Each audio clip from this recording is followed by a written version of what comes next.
day going, Biggs? Are you cool? Oh, it's been a good day. I worked today, but a little tired, but not too tired. Yeah, I won't keep you too long Uh, then, mate. So no worries, no worries. no worries. So you've just done a tour. You're back on the road.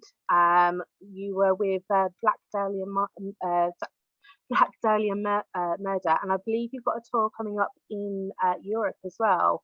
Is that right?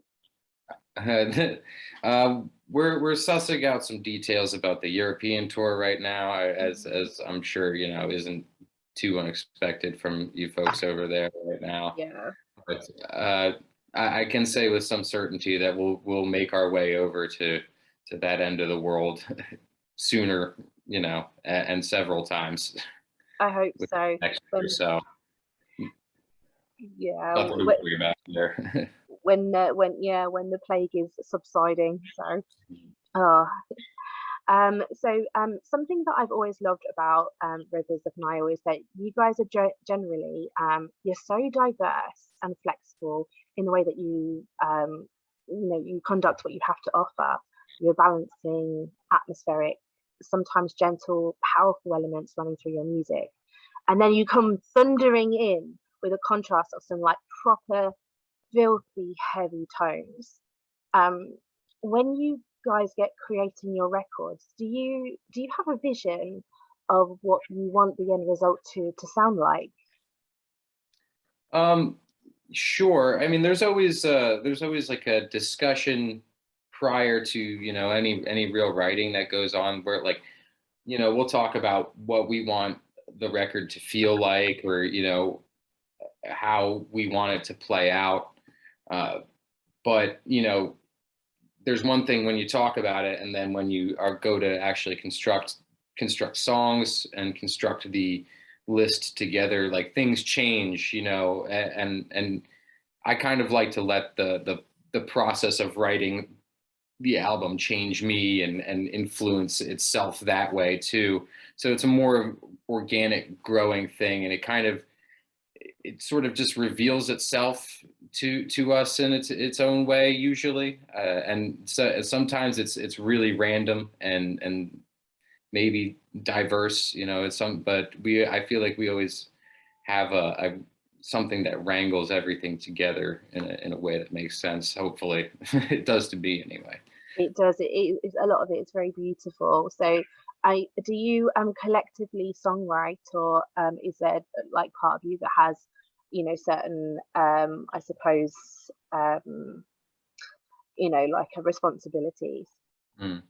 Yeah, a lot of the instrumental portions of the songs, are uh, product of Brody, our guitar player. His hard labors, just working in his home studio, making demos day by day, and usually when we start a record, he'll be able to write like portion of a song or maybe a couple riffs strung together, and he'll send it to me, and then we'll talk about it and see how it grows from there. But usually by the end of a record, he'll just be cranking out songs, Yeah, and then all I have to do is go over them and write bass lines and vocal parts, which piece of cake, right? so they say. Yeah. So, I guess that like with technical death metal is one of the most varied genres out there. However, I feel like you guys go really outside the box anyway. You incorporate different instruments, strings, vocal styles, drums into creating like a deep connection to the listener. We try. That's the intention. I feel like a lot of times, and especially lately, that technical death metal in particular, as a micro genre of itself, but even just extrapolated out to death metal and extreme metal genres, they feel a little closed off Mm, sometimes. They feel a little like, all like, if all music is just an emotional expression, really, like sometimes death metal feels like you're growling your words, you're not saying what you mean very clearly, you're not really expressing anything but just a raw, like, emotional outburst.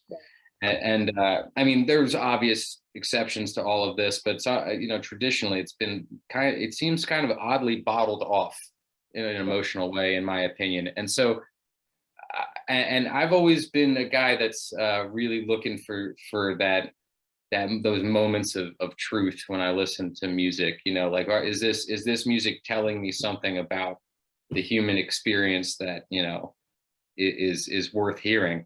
Yeah, And there's only so much that can be said with songs about chopping people's heads off, or like yeah, science stuff, or like outer space, like just the and so I don't know. I guess the plan is always to just connect the two things, this kind of cold technical artifice of death metal with a more true emotional kind of experience that I enjoy from, like, I don't know, Beatles records or something like that. yeah, yeah, sure. I mean, music, I think I find that the beauty of music is that you can interpret it to be how you interpret it. It's like everyone has a different layer. Do you know what I mean? So, Mhm. yeah.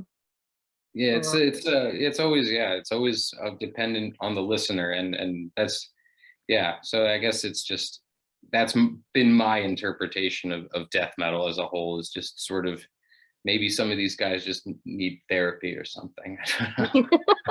I like what to you makes a good songwriter?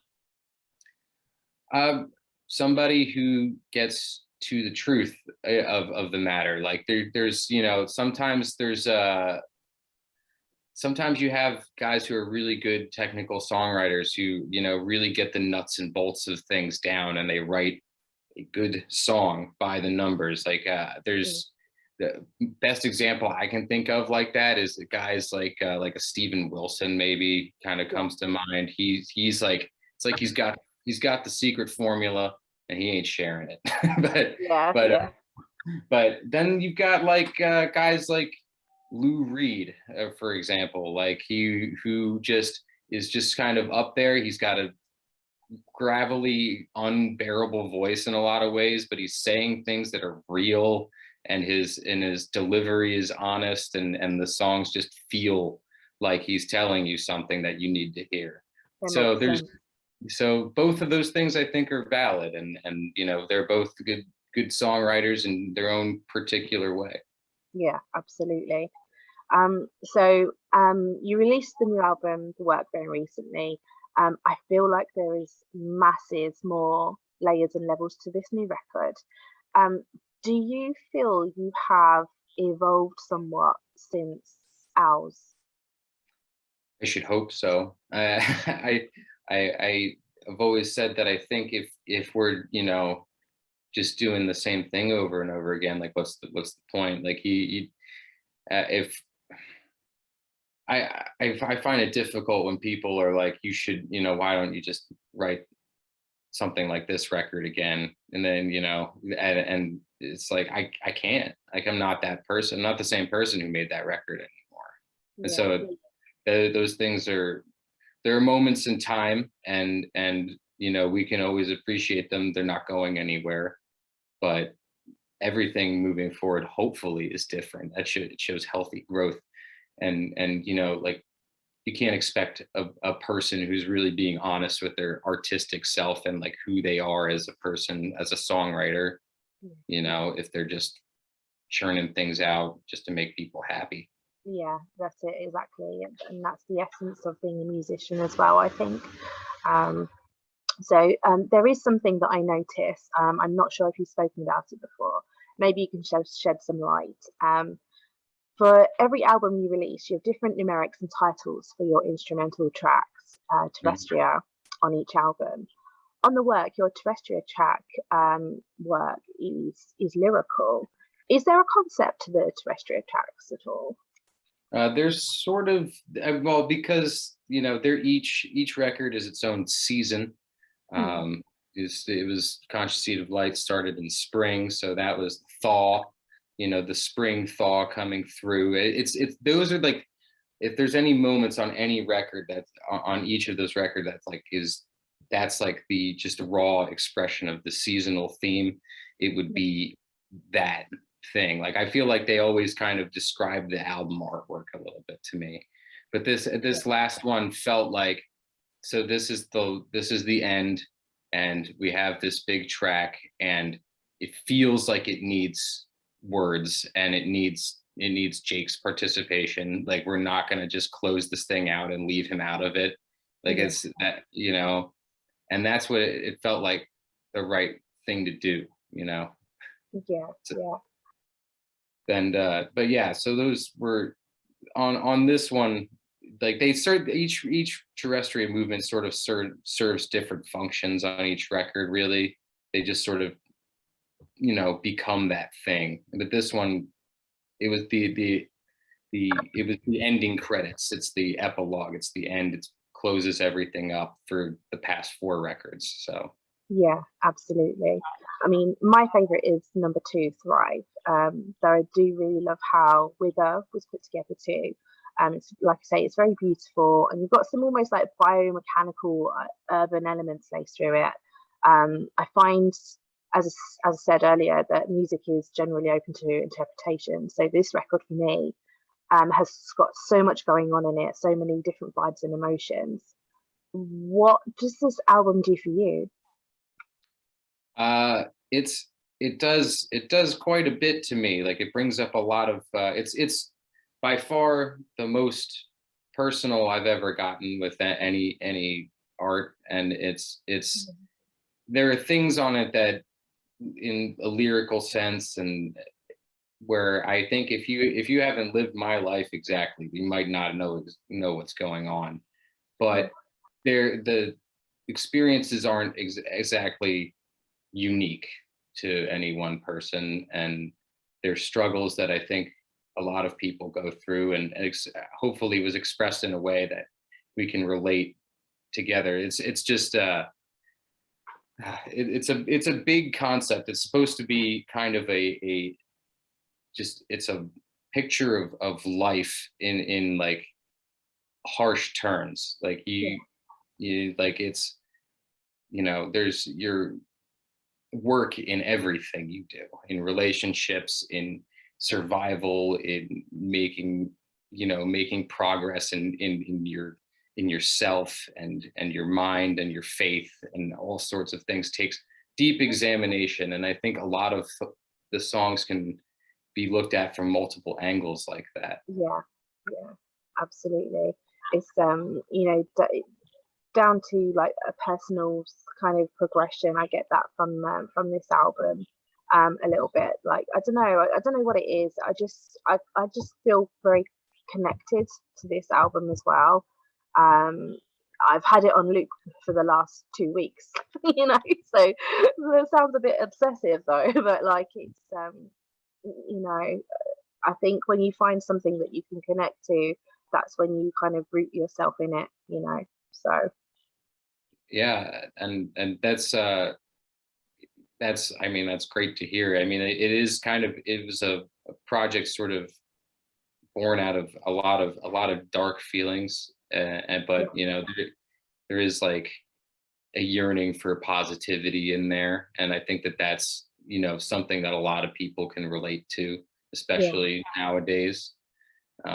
We've kind of found life to get complicated unnecessarily, or you know, just things are just out of your control. Like the, you know, just like the train cars on the front of the record is just crashed. It's just society is just that fragile. Like it's yeah, just this big artifice, you know, and you know what's important, what's like the meaning of life is that safety and security and happiness you can derive from all of that craziness, and that warm cabin where you're listening to your favorite records.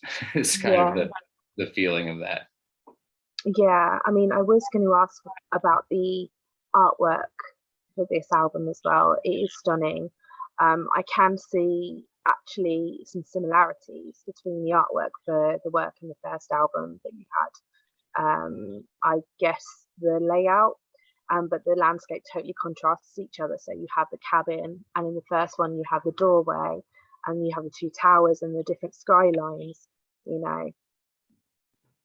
Yeah, it's been, so it's kind of not to, I guess, to give away the whole hog here, but it is just, you know, the overall concept of each record as they've bridged together, like it's just supposed to show that we're back in the same place, but it's different. It's not what it used to be. And yeah, like it's, you know, we've gone through, like, on the conscious seat of light, everything looks like, you know, Mayan statues and all sorts of like civilization of old. And then now you have the our civil, like, remnants of our civilization on the rocks. And that's just, you know, and it kind of just points to the different feelings on the record, like the tower being struck down, and the work that needs to be done there, and the warmth of the cabin, and the security of that, and, you know, what one complements the other, and there's this big void between everything, and there's just the amount of things that you have to deal with to be a human are sort of the expression there.